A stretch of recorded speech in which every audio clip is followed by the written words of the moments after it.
Hi Fandom fans, May Vanders here with the Fandom News Roundup.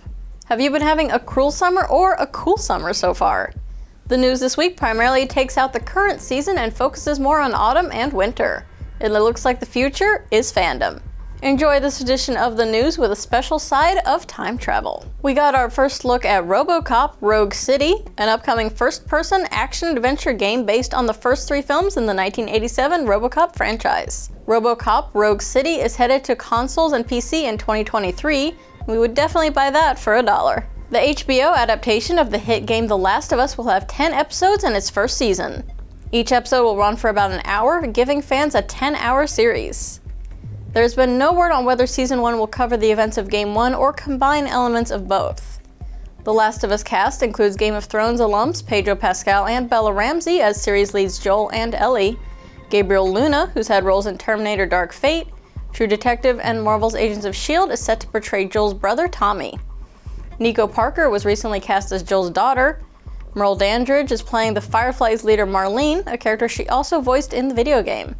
Still no official word on when the show will premiere, but production has begun on the series.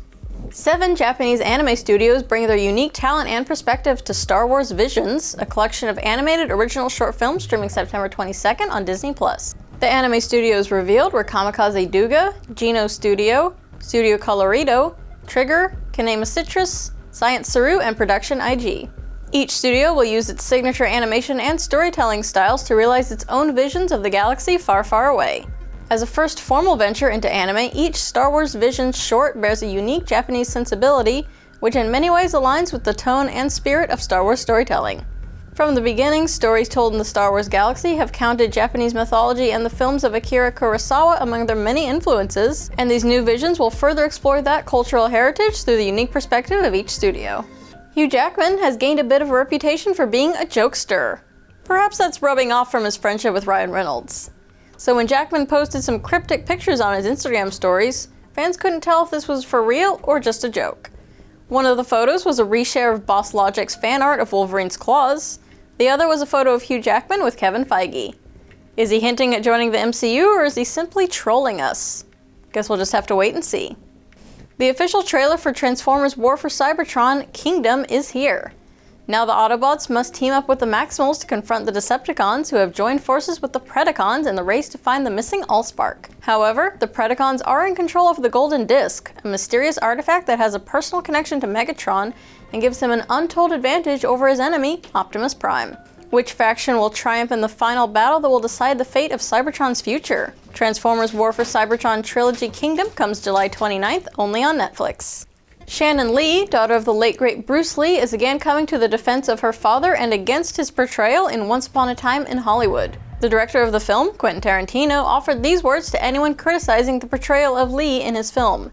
Quote, "Go suck a dick." Shannon Lee wrote in a column for The Hollywood Reporter, "I'm tired of hearing from white men in Hollywood that he was arrogant and an asshole when they have no idea and cannot fathom what it might have taken to get work in the 1960s and 70s Hollywood as a Chinese man with, God forbid, an accent, or to try to express an opinion on a set as a perceived foreigner and a person of color. I'm tired of white men in Hollywood mistaking his confidence, passion, and skill for hubris and therefore finding it necessary to marginalize him and his contributions." Mike Moe, the actor who played Bruce Lee in the film, hasn't shared his feelings about his role. Meet the newest entry to the Nintendo Switch family. Nintendo Switch OLED model brings the versatility of the Nintendo Switch experience to a vibrant 7-inch OLED screen, a wide adjustable stand, and more. Nintendo Switch OLED model releases on October 8th, 2021. We just hope Nintendo cracked the code on its drifting problem. Actor, writer, and director Robert Downey Sr. has passed away this week. Downey Sr. is the father of Iron Man actor Robert Downey Jr. Robert Sr. died peacefully in his sleep, according to the Instagram post made by his son.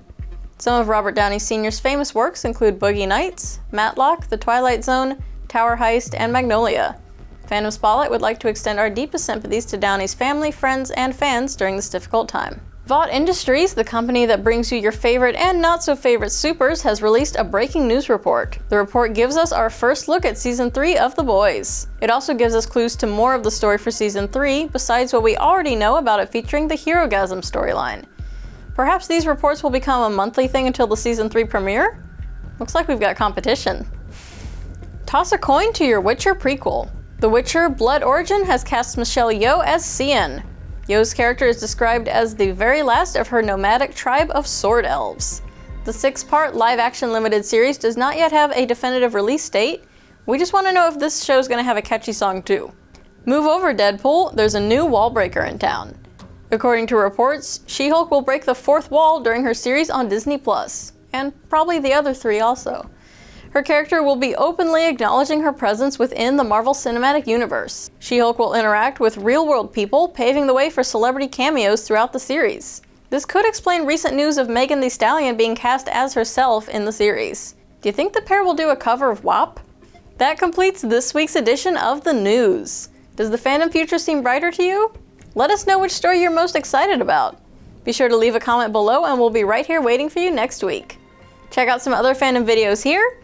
Subscribe, have a fun and safe weekend, and as always, have fun and follow your fandom.